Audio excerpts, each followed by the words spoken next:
Breaking news. Pastor Praveen పగడాల మరణం వెనుక ఉన్న మిస్టరీ ఏంటి? పాస్టర్ ప్రవీణ్ ప్రమాదవశాత్తు చనిపోయారా లేదా పాస్టర్ ప్రవీణ్ను ఎవరైనా కొట్టి చంపేశారా?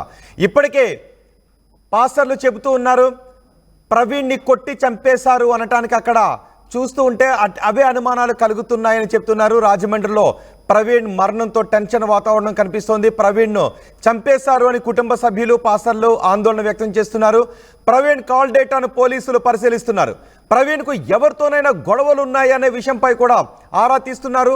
ప్రవీణ్పై కుట్ర జరిగిందా లేదంటే ఆయన ప్రమాదవశాత్తు చనిపోయారా అనే విషయంలో ఆరా తీస్తున్నారు. చూడండి ఒకసారి ఆర్టీవీ స్క్రీన్ పైన ఇవే ప్రవీణ్ పగడాల ఆఖరి దృశ్యాలు. ప్రవీణ్ పగడాల రాత్రి సమయంలో ఆయన సోమవారం రాత్రి సిగ్నల్ లైట్ వేసుకొని ఆయన టోల్ ప్లాజాను క్రాస్ చేస్తున్న దృశ్యాలు. ఆయన బుల్లెట్ హెడ్ లైట్ కూడా వేసుకోలేదు. బహుశా హెడ్ లైట్ పోయి ఉంటుంది, మాడిపోయి ఉండుంటుంది. ఆయన హెడ్ లైట్ వేసుకోలేదు, సిగ్నల్ లైట్ వేసుకొని ఆయన టోల్ ప్లాజాను క్రాస్ చేస్తున్న దృశ్యాలు మీరు ఆర్టీవీ స్క్రీన్ పైన చూస్తున్నారు. మొదటి బాక్స్లో ఒక కర్ర కనిపిస్తోంది. ఆ కర్రకు రక్తపు మరకలు అంటి ఉండటంతో అవి ప్రవీణ్ మృతదేహం పడి ఉన్న చోటే అవి దొరుకుతూ ఉండటంతో కనిపిస్తూ ఉండటంతో ఆయన్ను ఆ కర్రలతో కొట్టి చంపేశారు అనే అనుమానాన్ని కూడా వ్యక్తం చేస్తున్నారు. పోలీసులు మాత్రం అన్ని కోణాల్లోనూ దర్యాప్తు చేస్తున్నారు. సీన్ ఆఫ్ అఫెన్స్లో ఉన్న అన్ని అనుమానాస్పద వస్తువులను కూడా స్వాధీనం చేసుకున్నారు. ప్రవీణ్ పోస్టుమార్టం రిపోర్టుపై ఇప్పుడు తీవ్ర ఉత్కంఠ కనిపిస్తోంది. ప్రవీణ్ పోస్టుమార్టం రిపోర్టు వచ్చిన తర్వాత ప్రవీణ్ మరణానికి సంబంధించి చాలా విషయాలు బయటకు వచ్చే అవకాశం ఉంది. రాజమండ్రి నుంచి రాజానగరం వెళ్లే దారిలో ప్రవీణ్ చనిపోయిన స్థితిలో కనిపించడంతో ఒక్కసారిగా ఆందోళన వ్యక్తం చేశారు. పాస్టర్లందరూ కూడా, క్రైస్తవులందరూ కూడా ఆందోళన వ్యక్తం చేసి నేషనల్ హైవేను దిగ్బంధించారు. కేఏ పాల్ కూడా ప్రవీణ్ మరణంపై మాట్లాడారు. దీనిపై నిష్పాక్షిక విచారణ జరిపించాలి, నిష్పాక్షిక విచారణ జరిపించకపోతే అక్కడకు నేను ప్రత్యక్షంగా వెళ్లాల్సి వస్తుంది, ఆ తర్వాత జరిగే పరిణామాలకు నాకు సంబంధం లేదు అంటూ కేఏ పాల్ కూడా రియాక్ట్ అవుతున్నారు. మరి ప్రవీణ్ పగడాల మరణం వెనుక ఉన్న మిస్టరీ ఏంటి? పోస్టుమార్టం రిపోర్ట్తో ఈ మరణానికి సంబంధించిన మిస్టరీ వీడే అవకాశం ఉంటుందా? ప్రవీణ్ కాల్ డేటాను విశ్లేషించిన తర్వాత ప్రవీణ్ మరణానికి సంబంధించిన కీలక సమాచారం ఏదైనా దొరికే అవకాశం ఉంటుంది. ఒకసారి ఆర్టీవీ స్క్రీన్ పైన చూడండి. అదే ప్రవీణ్ పగడాల నడుపుకొని వెళ్తున్న బుల్లెట్ బైక్ అది. ఆ ప్రాంతంలో టోల్ ప్లాజా దగ్గర పడి ఉన్న బైక్, ఆ పక్కనే ప్రవీణ్ దేహం కూడా పడి ఉంది. ఆ బుల్లెట్ పడిన దృశ్యాన్ని కూడా చూడొచ్చు. ఆ పైనుంచి బుల్లెట్ పై ఆయన ప్రమాదవశాత్తు కిందకి దుల్లిపోయి ఉండుండొచ్చు అనే అనుమానాన్ని కూడా వ్యక్తం చేస్తున్నారు. కానీ ప్రవీణ్కి కొంతమందితో గొడవలు ఉన్నాయి, ప్రవీణ్తో గతంలో కొంతమంది గొడవలు పడ్డారు అని చెప్తున్నారు. మరి ఆ గొడవలు పడిన వారెవరు, ఇప్పుడు వాళ్ళు ఎక్కడున్నారు, వాళ్ళ నుంచి ప్రవీణ్కి ఏదైనా బెదిరింపులు వచ్చాయా, వాళ్ళ నుంచి ప్రవీణ్కు కాల్స్ ఏమన్నా వెళ్ళాయా, వాళ్ళకి ఈ ప్రవీణ్ మరణానికి సంబంధం ఏమైనా ఉందనే కోణంలో పోలీసులు ఆరా తీస్తున్నారు. రెండో బాక్స్లో మీరు చూస్తున్నవే ప్రవీణ్ పగడాల ఆఖరి దృశ్యాలవి. టోల్ ప్లాజాను దాటుతూ ఉన్నప్పుడు చివరి క్షణాల్లో రికార్డ్ అయిన దృశ్యాలు. ఆ బుల్లెట్ హెడ్ లైట్ వెలగడం లేదు రాత్రి సమయంలో. ఆయన సిగ్నల్ లైట్ మాత్రమే, రైట్ సైడ్ సిగ్నల్ లైట్ని ఆన్ చేసుకొని ఆయన ముందుకు వెళుతూ ఉన్నారు. ఆ రోజు రాత్రి ఏం జరిగింది, ప్రవీణ్ పగడాల మరణానికి కారణం ఏంటి, ఈ కర్రపై ఉన్న రక్తపు మరకలకు, ఆ విరిగిపోయిన కర్రలకు ప్రవీణ్ మరణానికి ఏదైనా సంబంధం ఉందా, అక్కడ ఎవరైనా ప్రవీణ్ పగడాలకు శత్రువులు వచ్చి ప్రవీణ్ పగడాలను చంపేశారా, ప్రవీణ్ పగడాలను చంపడానికి ప్లాన్ చేసి ప్రవీణ్ పగడాలను హత్య చేసి అది ప్రమాదంగా చిత్రీకరించే ప్రయత్నం చేశారా, లేదంటే ప్రవీణ్ పగడాలే ఆ బైక్ యాక్సిడెంట్లో చనిపోయారా, ఏం జరిగింది అనేది పోలీసులు తేల్చబోతున్నారు. పోస్టుమార్టం రిపోర్ట్ వచ్చిన తర్వాత చాలా విషయాలు బయటకు వచ్చే అవకాశం ఉంది. కాల్ డేటా తర్వాత కూడా చాలా విషయాలు బయటకు వచ్చే అవకాశం ఉంది. ఒక్కసారి సంఘటన స్థలం దగ్గరికి వెళ్దాం. సంఘటన స్థలం దగ్గర ప్రవీణ్ పగడాల ఎక్కడైతే మరణించిన పరిస్థితిలో కనిపించారో, ప్రవీణ్ పగడాల బైక్ ఎక్కడైతే పడి ఉందో అక్కడే మా ప్రతినిధి ప్రకాష్ ఉన్నారు. ఆ చుట్టుపక్కల ఉన్న పరిస్థితులు ఏంటి, ప్రవీణ్ పగడాల బైక్ పడి ఉన్న ప్రదేశం దగ్గర నుంచి రోడ్డు వరకు ఉన్న లెంగ్త్ ఎంత, ఆ చుట్టుపక్కల అనుమానాస్పదంగా ఏం కనిపిస్తున్నాయి, ఇవన్నీ కూడా మా ప్రతినిధి ప్రకాష్ మనకు అందించబోతున్నారు. ప్రకాష్, ప్రవీణ్ పగడాల మరణించిన చోట ఉన్న పరిస్థితులు ఏంటి, విచారణ ఎంతవరకు వచ్చింది? సంబంధించినటువంటి మిస్టరీ అయితే వీడడం లేదు. అలాగే మొదటగా అయితే ప్రమాదంగా గుర్తించినప్పటికీ దీనిపై పలు అనుమానాలు అయితే క్రైస్తవ సంఘాలు అందరూ కూడా దీనిపై ఆరోపణలు అయితే చేస్తున్నారు. తనైతే ప్రమాదానికి గురై చనిపోయాడా లేదంటే ఎవరైనా చంపి ఉంటారనేది కూడా పూర్తి దర్యాప్తు అయితే తెలియాల్సిన అవసరం ఎంత ఉందని చెప్పాలి. ఎందుకంటే ఇప్పుడైతే రాజమండ్రి ప్రభుత్వ ఆసుపత్రి వద్దే పాస్టర్లు అందరూ కూడా భారీ ఎత్తున చేరుకున్నాడు. అక్కడ దైవజనుడు ఈ విధంగా మరణించిన దానిపై అక్కడంతా కూడా ప్రార్థనలు నిర్వహిస్తున్నారు అని చెప్పాలి. మరో పక్కన పోస్ట్ మార్టం మరి కొద్దిసేపట్లో ప్రారంభం కాబోతుంది. ఇక్కడ ప్రధానంగా ప్రవీణ్ పగడాల రాజమహేంద్రవరం సమీపంలోనే ఉన్నటువంటి ఎక్కడైతే ప్రమాదం గురైందో ప్రాంతాన్ని అయితే మీకు చూపించే ప్రయత్నం అయితే చేస్తున్నాం. ఇప్పుడు ప్రస్తుతం రాజమండ్రి ఏదైతే గామన్ బ్రిడ్జి రోడ్డు ఏదైతే ఉందో అక్కడ సమీపంలో ఉన్నటువంటి కొంతమూరు బ్రిడ్జి దాటిన తర్వాత అక్కడ సమీపంలో ఉన్నటువంటి ఇక్కడ ఏదైతే ఆటో నగర్ సమీపంలో ఒక పెట్రోల్ బంక్ ఉంది. ఆ పెట్రోల్ బంక్ సమీపంలోనే ఈ ప్రమాదం జరిగింది. మీకు చూపించే ప్రయత్నం అయితే చేస్తున్నాం. మనం ఉన్నటువంటి ప్రాంతంలో ఎటువంటి పరిస్థితుల్లో చూడొచ్చు. ఇది ఏదైతే రాజమండ్రి 4వ బ్రిడ్జి నుంచి వస్తున్నటువంటి జాతీయ రహదారి పక్కనే ఇక్కడ నయారా పెట్రోల్ బంక్ ఉన్నది. పెట్రోల్ బంక్ చిన్నగానే ఈ యొక్క ప్రమాదం జరిగింది. మనం చూస్తున్నాం అక్కడ చూస్తున్నటువంటి పెట్రోల్ బంక్ పక్కనే ఈ యొక్క జాతీయ రహదారి 216 ఏదైతే జాతీయ నేషనల్ హైవే 16 జాతీయ రహదారి ఉంది. ఈ యొక్క ప్రాంతాన్ని ఆనుకునే ఇక్కడ ప్రమాదం జరిగింది. మనం చూస్తున్నాం ప్రమాదం జరిగిన ప్రాంతాన్ని మీకు చూపించే ప్రయత్నం అయితే చేస్తున్నాం. ప్రమాదం ఇక్కడ చూస్తే దట్టమైన ఇక్కడ ఉన్నటువంటి చెట్లు అలాగే పొదలు కూడా భారీ ఎత్తున ఉన్నాయి. అలాగే ఇక్కడ రోడ్డు చూసుకుంటే రోడ్డుకి ఇక్కడ 10 మీటర్ల డిస్టెన్స్ లో ఈ యొక్క ప్రమాదం జరిగినటువంటి మీకు బుల్లెట్ కూడా చూపిస్తున్నా చూడొచ్చు. ఇది జాతీయ రహదారి మనకు కనిపిస్తున్నటువంటి ప్రాంతం. ఇది జాతీయ రహదారి. ఇది ఇటుగా అయితే విజయవాడ నుంచి వాహనాలు వస్తుంటాయి. విజయవాడ నుంచి ఇటుగా రాజమండ్రి అలా వైజాగ్ కూడా వెళ్తుంటాయి. ఈ యొక్క ప్రాంతంలోనే ఇప్పుడు ప్రమాదం జరిగింది. అక్కడి నుంచి ఇటుగా మనం చూస్తాం ఒక టోల్ గేట్ దాటుతూ ఉన్నటువంటి బుల్లెట్ మీద వస్తున్నటువంటి వీడియో చూస్తాం. అది దాటి వచ్చిన తర్వాత ఇదే రోడ్డును రావాలి. ఇటుగా రాజానగరం ఉన్నటువంటి దివాన్ చెరువు అయితే వస్తుంది. మనం ఉన్నటువంటి ప్రాంతాన్ని చూస్తే ఇక్కడ రోడ్డు ఇక్కడ కంకర రాళ్ళు ఉన్నాయి. భారీ ఎత్తున ఇక్కడ స్కిడ్ అయ్యే ప్రమాదం అయితే భారీగా కనిపిస్తుంది. అక్కడ రోడ్డు పక్కనే బుల్లెట్ మీకు క్లియర్ గా చూపించే ప్రయత్నం చేస్తున్నాం. ఈ వారనే అక్కడ పడిపోయి ప్రమాదకర స్థితిలో అతనైతే మృతి చెందినటువంటి పరిస్థితి ఉంది. ఈ బుల్లెట్ అయితే ప్రస్తుతం ఎలా పైకి లేపి ఉన్నది కానీ అతను ఎవరైతే ప్రవీణ్ పగడాల చనిపోయి బుల్లెట్ మీద పడిపోయినట్టుగా ఉన్నది. మనం అదే పక్కన అతను సంబంధించిన హెల్మెట్ అతను ప్రమాదం జరిగినప్పుడు హెల్మెట్ కూడా తన తలకే ఉన్నటువంటి పరిస్థితి ఉంది. అదే సమయంలో మొత్తం తెల్లవారుజామున ఏ సమయంలో జరిగింది అంటే ఎవరో తీయలేని పరిస్థితుల్లో అతను బుల్లెట్ కింద ఉండి ఈ విధంగా తలకు గాయమైన పరిస్థితుల్లోనే చనిపోయాడు అనేది కూడా అనుమానాలు కూడా చూపించే ప్రయత్నం చేస్తాం. ఆయనకి సంబంధించినటువంటి 2 షూలు కూడా ఇక్కడే కనబడుతున్నాయి. అక్కడ రాళ్లకు కూడా రక్తపు మరకలు కూడా ఉన్నటువంటి పరిస్థితి ఉంది. మొత్తం ఈ యొక్క ప్రాంతాన్ని పోలీసులు అయితే ఇప్పుడు క్లూస్ టీం కూడా రావడం జరిగింది. వచ్చి ఇక్కడ ఏ విధంగా జరిగింది, ఇక్కడ ఉన్నటువంటి వస్తువులు ఏమేమి ఉన్నాయి, మనం ప్రధానంగా చెప్పుతున్నటువంటి చెక్క ఏదైతే దానికి బ్లడ్ ఉన్నాడని కూడా పలు ఆరోపణలు ఉన్నాయి. అవి కూడా మొత్తం క్లూస్ టీం కూడా సేకరించారు. ఈ నేపథ్యంలోనే అతను ఈ విధంగా చంపి ఈ విధంగా పడేశారని మరి అనుమానాలు అయితే రేపెత్తున్న నేపథ్యంలో పోలీసులు అయితే స్థానికంగా పరిశీలిస్తున్నటువంటి పరిస్థితి ఉంది. ఇక్కడ సంఘటన స్థానానికి అయితే భారీ ఎత్తున ఇక్కడ పాస్టర్లు అయితే చేరుకుంటున్నారు. ఎలా జరిగింది, ప్రమాదం ఎలా జరిగింది దానిపై కూడా పరిశీలిస్తున్నటువంటి పరిస్థితి ఉంది. కొంతమంది పాస్టర్లు ఉన్నారు, మాట్లాడే ప్రయత్నం చేద్దాం. చెప్పండి, ఇక్కడ సంఘటన ఏ విధంగా ఉంది, ఎలా జరిగింది అనుకుంటున్నారు?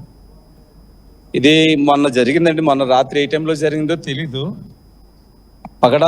ప్రవీణ్ పగడాల ఈయన ఒక మంచి జ్ఞాని, మంచి చదవరు, దేవుని సేవ చేస్తున్నాడు, మంచి వక్త, ఈ రాష్ట్రంలో ఒక ప్రత్యేకమైన వాక్యం చెప్పగలిగిన సామర్థ్యత కలిగిన వ్యక్తిన ఈయన విషయంలో ఎలా జరిగిందంటే మేము జీర్ణించుకోలేకపోతున్నాం.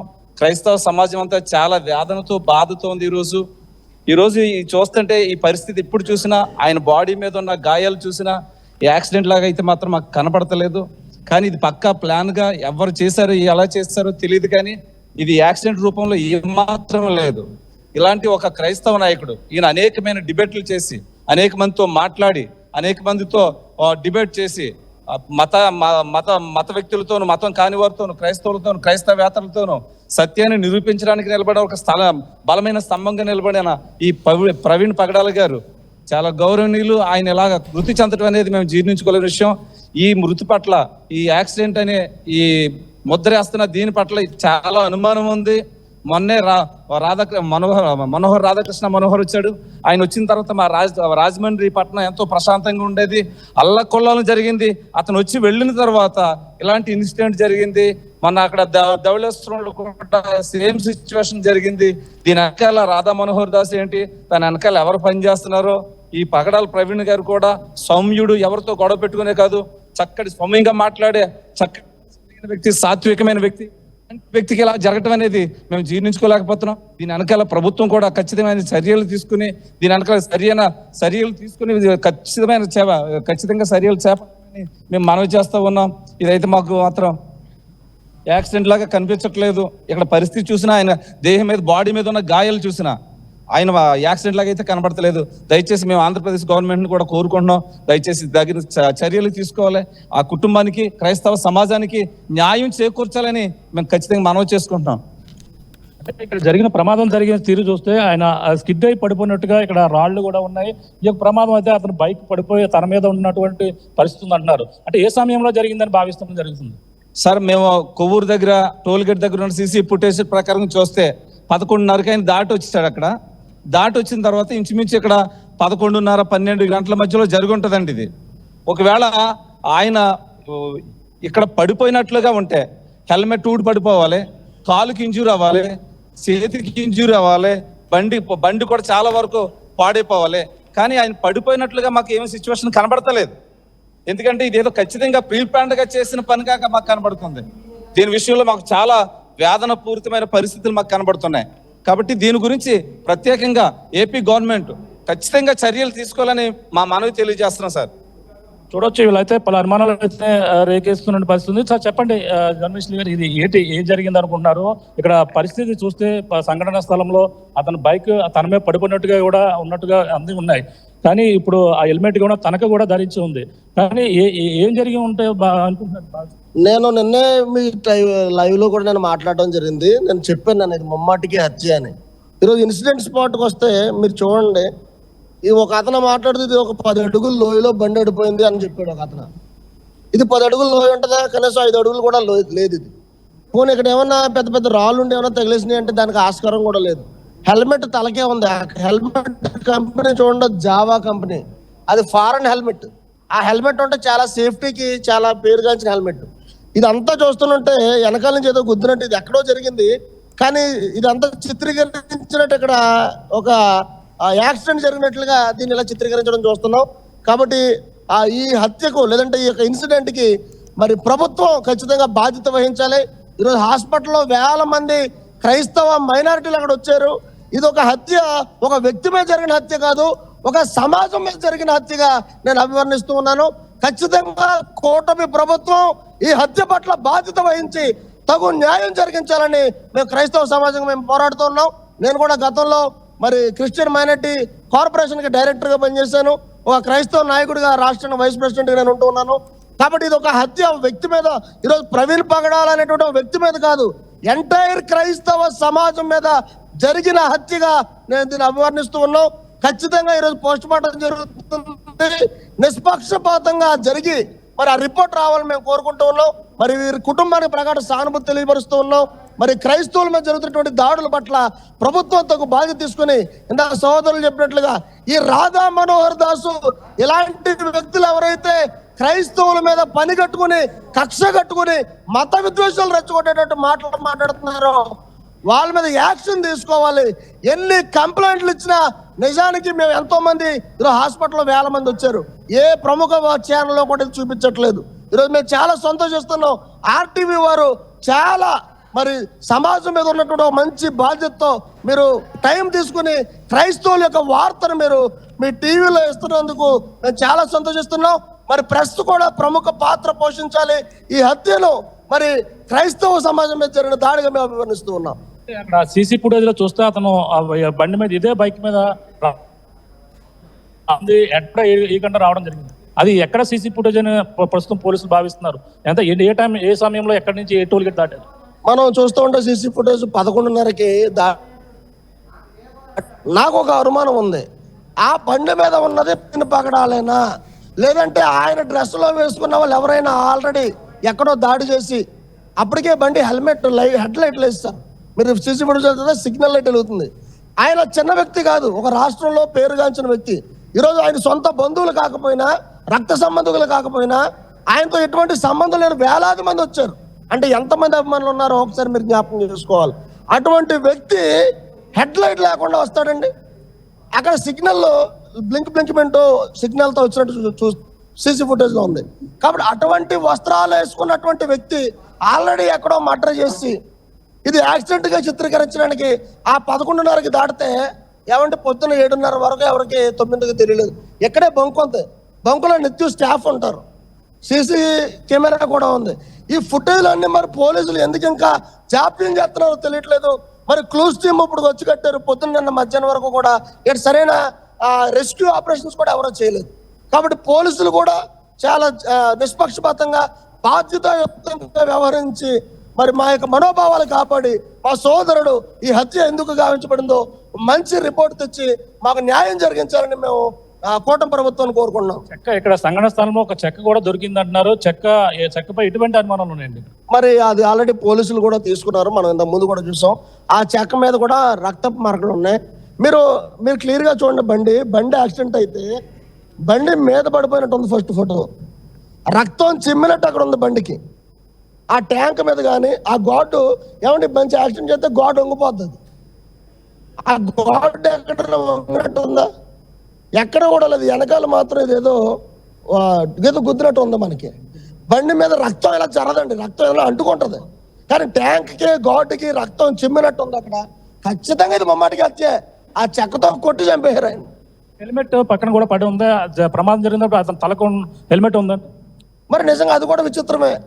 ఎంత యాక్సిడెంట్ జరిగి తలకు దెబ్బ తగిలినప్పుడు హెల్మెట్ ఎలా ఉంటుందండి? హెల్మెట్ పెట్టిన క్లిప్ కూడా అలాగే ఉంది బాడీకి. మరి హెల్మెట్ ఉండగా తలకి ఎలా దెబ్బ తగిలింది? ఇదన్నీ కూడా మాకు అనుమానం రేకెత్తిస్తున్నాయి. అందుకనే ఈరోజు ఏదన్నా ఆ నిప్పు లేకుండా పొగరదు అన్నట్లుగా హత్య అని ఎందుకు క్రైస్తవ సమాజం చెప్తుందంటే ఎంతో మంది వేల మంది వచ్చున్నారు ఇప్పుడు హాస్పిటల్ నిన్నటి నుంచి ఈ రోజు కూడా. అంటే ఇది హత్య అని ఇంతమంది మేము నమ్ముతున్నాం. మరి ప్రభుత్వం దీని పట్ల బాధ్యత వహించి పోలీస్ డిపార్ట్మెంట్, మెడికల్ డిపార్ట్మెంట్ ఆ పోస్ట్ మార్టం రిపోర్టు నిష్పక్షపాతంగా జరిగించి నిజ నిర్ధారణ తెలియచాలని మేము కోరుకుంటున్నాం. వారం రోజుల క్రితం ఎవరితోనే నాకు ప్రాణహాని ఉందని కూడా అతను తన సోషల్ మీడియా వేదిక కూడా పెట్టారని కూడా చెప్పుకొస్తున్నారు. దాన్ని ఎలా చూడాలంట? మరి ఆయనకి చాలా మంది థ్రెట్ ఉంది. జనవరి 31 కూడా ఆయన ఫేస్బుక్ లో ఆయన సొంతంగా పోస్ట్ చేశారు. ఒకళ్ళ పేరుతో నన్ను దయచేసి క్షమించండి, నన్ను చంపొద్దని చెప్పేసి ఆయన ఫేస్బుక్ లో కూడా ఆయన పోస్ట్ చేయడం జరిగింది. అంతేకాకుండా ఆయన ఫేస్బుక్ తరచుగా చూస్తూ ఉంటే రకరకాల ఇలాంటి థ్రెటనింగ్ కాల్స్, వాళ్ళ ఫ్యామిలీకి కూడా థ్రెటనింగ్ కాల్స్ వచ్చినాయంట. అతను భూమి మీద లేకుండా చేస్తామని చాలా మంది చాలా సందర్భాల్లో మాట్లాడారు. ఏదన్నా సరదాగా కూర్చొని డిబేట్ లో మాట్లాడుకునేటువంటి వ్యక్తి ఏదైనా గ్రంథాల మీద ఉన్నటువంటి విషయాలను బట్టి అతను మాట్లాడేది తప్ప తన సొంతంగా ఎప్పుడు మాట్లాడలేదు. ఏదైనా వాస్తవికంగా ఉంటే గ్రంథాల మీద డిస్కషన్ చేసుకోవాలి, కానీ ఈ రీతిగా ప్రాణహాని జరిగించే విధంగా మన డిబేట్స్ జరగకూడదు.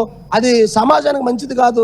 ప్రత్యేకంగా యూట్యూబ్ ఛానల్స్ కూడా ఇటువంటి విషయాలపైన కొంచెం అవగాహన కలిగి మతాల మధ్య విద్వేషాలు రెచ్చగట్టకుండా సహోదరుల భావంతో సౌభ్రాభ్యత్వంతో మరి యొక్క రాజ్యాంగం పట్ల మనం వెళ్ళాలని నేను కోరుకుంటున్నాను.